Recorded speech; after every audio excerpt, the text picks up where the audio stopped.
আপনি নিজের চরিত্র নির্বাচন করছেন। আপনি শুধু যারা সৎ ছিল তাদের পথ চান না, আপনি হারানোদের পথ থেকেও আশ্রয় চান। একদল অন্ধকারে হারায়, আরেক দল অজ্ঞতায় হারায়। আসসালামু আলাইকুম। ধৈর্য ধরে সম্পূর্ণ ভিডিও দেখুন। আমরা আপনাকে এমন কথা বলবো যা আগে কেউ কখনো বলেনি। আমরা এমন অনুভূতির সাথে পরিচয় করিয়ে দেব যা আগে কেউ কখনো এই অনুভূতির সাথে কাউকে পরিচয় করিয়ে দেয়নি। তাই ধৈর্য ধরে সম্পূর্ণ ভিডিওটা দেখুন।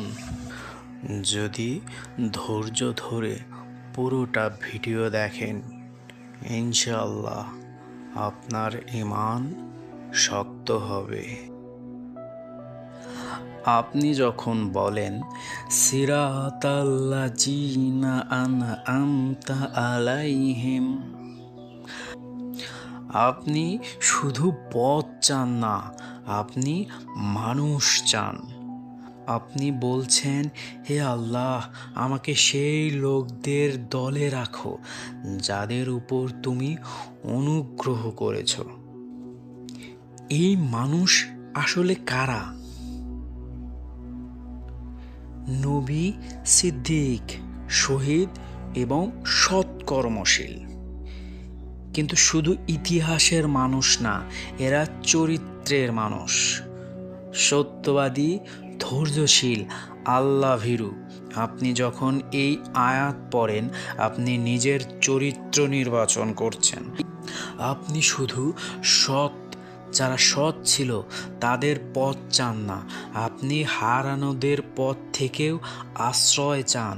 যারা হারিয়ে গেছে তাদের পথ থেকেও আপনি আশ্রয় চাচ্ছেন। গায়রিল মাগদুব, এখানে মাগদুব শব্দের অর্থ যারা সত্য জানত কিন্তু মানেনি। গায়রিল মাগদুবিল আলাইহিম, এখানে দুবিল্লিন শব্দের অর্থ যারা জানতই না অন্ধকার ছিল। এই দুই বিপদ, একদল অন্ধকারে হারায়, আরেক দল অজ্ঞতায় হারায়। এই আয়াতে আপনি বলছেন, হে আল্লাহ, আমাকে এদের মতো করো না। প্রতিদিন আপনি এই আয়াত পড়েন, কিন্তু কখনো কি নিজেকে জিজ্ঞেস করেছেন আমি কোন দলে? আমি কি সত্যিই সত্য জেনে অবহেলা করি, নাকি জানার চেষ্টাও করি না? এই আয়াত আপনাকে আয়নার সামনে দাঁড় করায়। নামাজ শুধু রুটিন না, এটা আত্মার জিজ্ঞাসা। পরের নামাজে যখন বলবেন সিরাতাল্লাযীনা আনআমতা আলাইহিম, ভাবুন আমি কাদের মতো হতে চাই।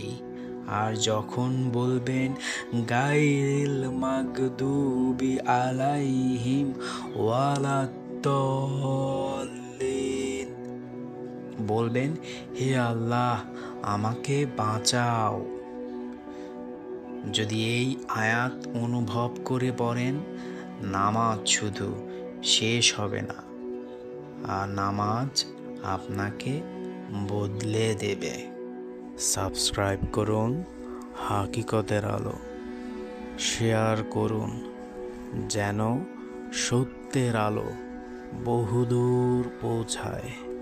আমরা আপনাকে গভীর থেকে আরও গভীরে নিয়ে যাব, যেখানে আপনাকে আর কেউ কখনো নেয়নি।